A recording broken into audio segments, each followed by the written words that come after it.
Hello दोस्तों, स्वागत है आपका आपके अपने YouTube चैनल पर। आज हम आप सभी लोग के लिए एक कजरी गीत लाए हैं। अगर आप हमारे चैनल पर नए हैं तो प्लीज़ हमारे चैनल को सब्सक्राइब करें। यह गीत आपको कैसा लगा कमेंट में ज़रूर बताइएगा।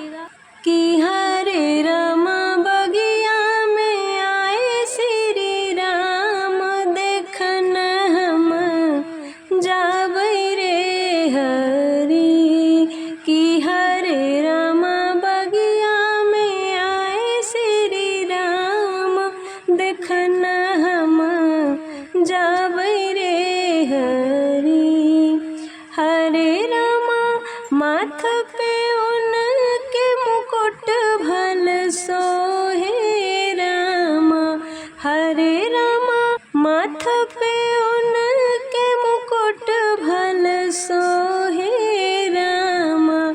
हरे रामा चंदन तिलक लीलार, देखन हम जाबै रे हरी। कि हरे रामा चंदन तिलक लीलार, देखन हम जाबै रे हरी।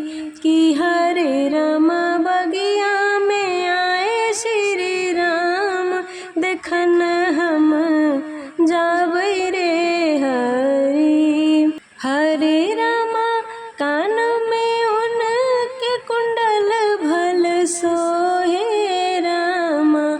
हरे रामा कान में उनके कुंडल भल सोहे रामा।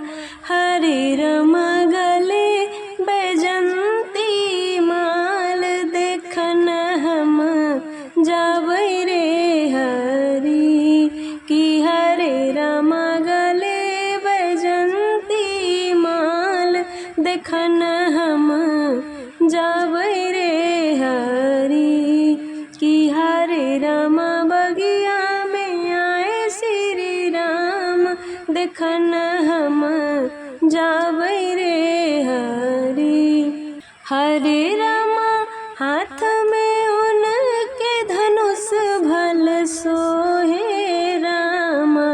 हरे रामा हाथ में उनके धनुष भल सोहे रामा। हरे रामा पहिने पियर पैजनिया, देखन हम जाबै रे हरी। कि हरे रामा पहिने पियर पैजनिया, देखन हम जाबै रे हरी। कि हरे रामा बगिया में आए श्री राम, देखन हम जा